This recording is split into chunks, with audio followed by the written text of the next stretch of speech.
Hello, my name is Mikhail Rangelovic and I will present the paper you can see here.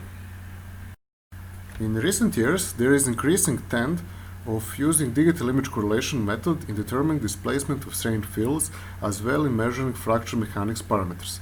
This method has a number of advantages such as high accuracy in the non-contact nature as well as some disadvantages, and presenting this paper are the results we obtained with it for a notched specimen with a valid joint subjected to 3-point bending.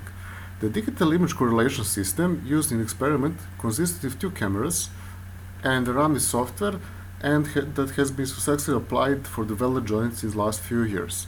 Prior to the 3-point bending, a tensile test was performed in order to determine the mechanical properties of the welded material, which were required for the purpose of determining the dimensions of the test specimen, as well for introducing a fatigue crack. Mechanical properties of the parent material were taken from our previous works. For this paper, a welded joint specimen was cut from a welded plate made of P460NL1 steel, and as additional material is filled-up 12M solid wire was used. The dimensions of the specimen as mechanical chemical properties and composition is shown here on this slide. Digital image correlation was performed during 3-point bending test. The DIC system records the surface structure of non-deformed measured object in form of series of digital images and then assigns coordinates to every pixel in the image. Specimens are pre-prepared for recording by applying a layer of white paint in the surface, which is then covered by finely dispersed black paint, creating a mesh of dots which serve as pixels. Additional images were made while the load was being applied and were compared to the initial one that is undeformed, and in this way displacement of the strain characteristic points of part placements were calculated. These images also provided insight into propagation of the initial crack. In addition to the cameras, two light sources were used in order to obtain better quality images. The experimental setup used for tensile and 3-point bending tests are shown here, along with the specimen after it's prepared for digital imaging and the tensile test machine. Digital image correlation was performed in 49 stages for various load levels, including the point at which maximum force was reached, as well to the points where it started decreasing. The values of the force for each stage are shown in our paper. Also here you can see the force displacement diagram. Results for strain distribution obtained by digital image correlation are presented here. Actually, here are just few examples. For more detailed results, you can look directly in the paper.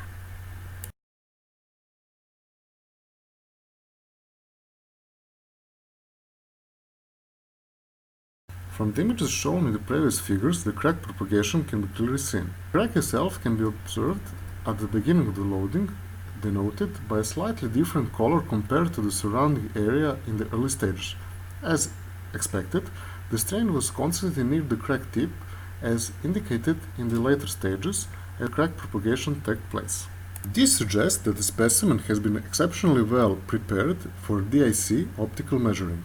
This, in combination with the camera calibration, which was performed prior to the testing, resulted in obtaining an accurate and representative results.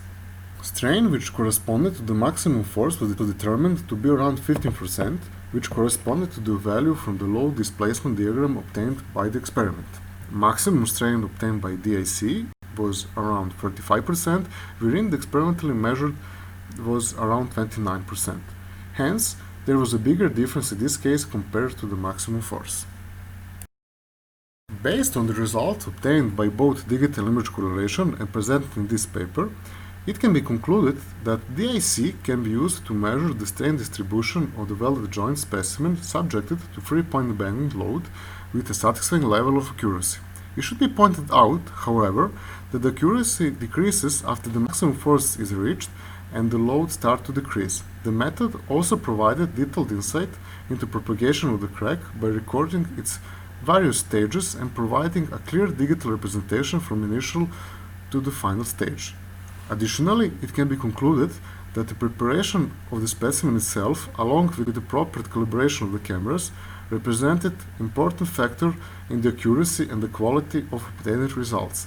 These factors should always be taken in account in order to avoid possible errors during optical measuring. The next step in this research should involve a development of a numerical model in order to compare different methods of determining the strain field in a 3-point band specimen along with their corresponding crack propagation. Thank you everybody for time and the patience to listen to my first recorded presentation.